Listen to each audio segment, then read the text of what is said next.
You need to tell me the truth.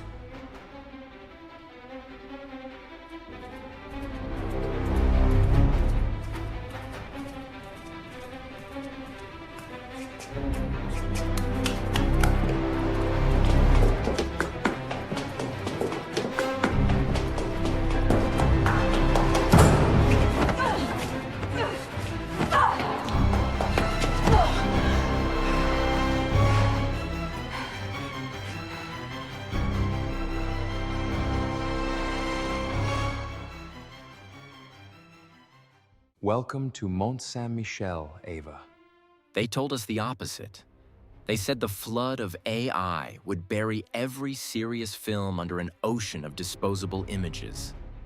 That the only way left to make something that matters was to fight harder for the old machine. The locations, the crews, the years of waiting, the polite rejections. That real cinema still required the same resistance it always had. I believed that for a long time. Then something quiet shifted. I finished a mature draft of ShowMeMercy, a psychological thriller written for 16mm Ektachrome, bleach bypass, grain with weight. Character-driven. Almost entirely interiors. Mont Saint-Michel and the wet, closed-in spaces around it. A story that lives or dies on the micro shifts of a real human face. The hesitation before a line lands. The thing no model has ever truly delivered. While writing, I use generative AI the way I use a notebook. Not to replace the writing. To throw full scenes at the wall and see what temperature they carried. Then I finish the storyboarding tool. Upload the screenplay. It breaks every scene into dramatic beats, then into shots, then into structured JSON and panels. It builds a living document, key frames, the complete cinematic world, locked characters, recurring props, everything optimized per shot. That document drops straight into the hybrid pipeline. This is no longer theory. It has been through commercial campaigns, television, 2 feature films.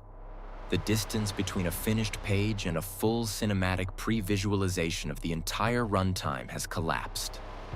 Ideas that used to die in drawers can now be tested at the scale of a finished film for roughly the cost of 1 real shooting day. The unstoppable flow no longer has to stop at the page. But the danger is real. The same tools that open the door also offer an all-you-can-eat buffet of pure dopamine. Noise, speed without weight, synthetic performances that look almost right until you need the one thing that still only exists in a human body under real pressure. If we are not careful, we do not make better films.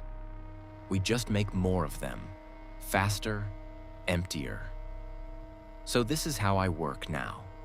Pre-production becomes a complete synthetic pre-visualization of every scene and every coverage option, performed by actors who already know the world. Production becomes the capture of the real performance. Real actors, gray box stage, the irreplaceable human element. Post becomes the careful replacement of the synthetic with the real. Then the long, quiet work of shaping what the audience is allowed to feel and when. Most of my time is moved. I write more ideas just to keep the appetite from eating itself. The real craft is curation. For ShowMeMercy, the numbers are simple. 93 pages. Treated as a 100-minute film. Roughly 230-second sequences that have to make cinematic sense in sequence. The tool already switches between 3-second and 30-second generation. Once the screenplay has been run, the real work begins. Locking the world, the characters, the props. A long, iterative loop inside the Obsidian library until the context is tight. Only then do I generate at scale. I start with the opening of Act 1 and the closing image. Those 2 poles set the tempo, the tone, the visual motifs, the dramatic pacing, the shape of the entire experience. Everything else is built between them. This is not the future I was waiting for. It is the method I am using right now. The barrier dropped. The noise is loud. But the ideas that carry real weight can now surface earlier than they ever could. The only question left is how carefully we choose what we let reach the audience.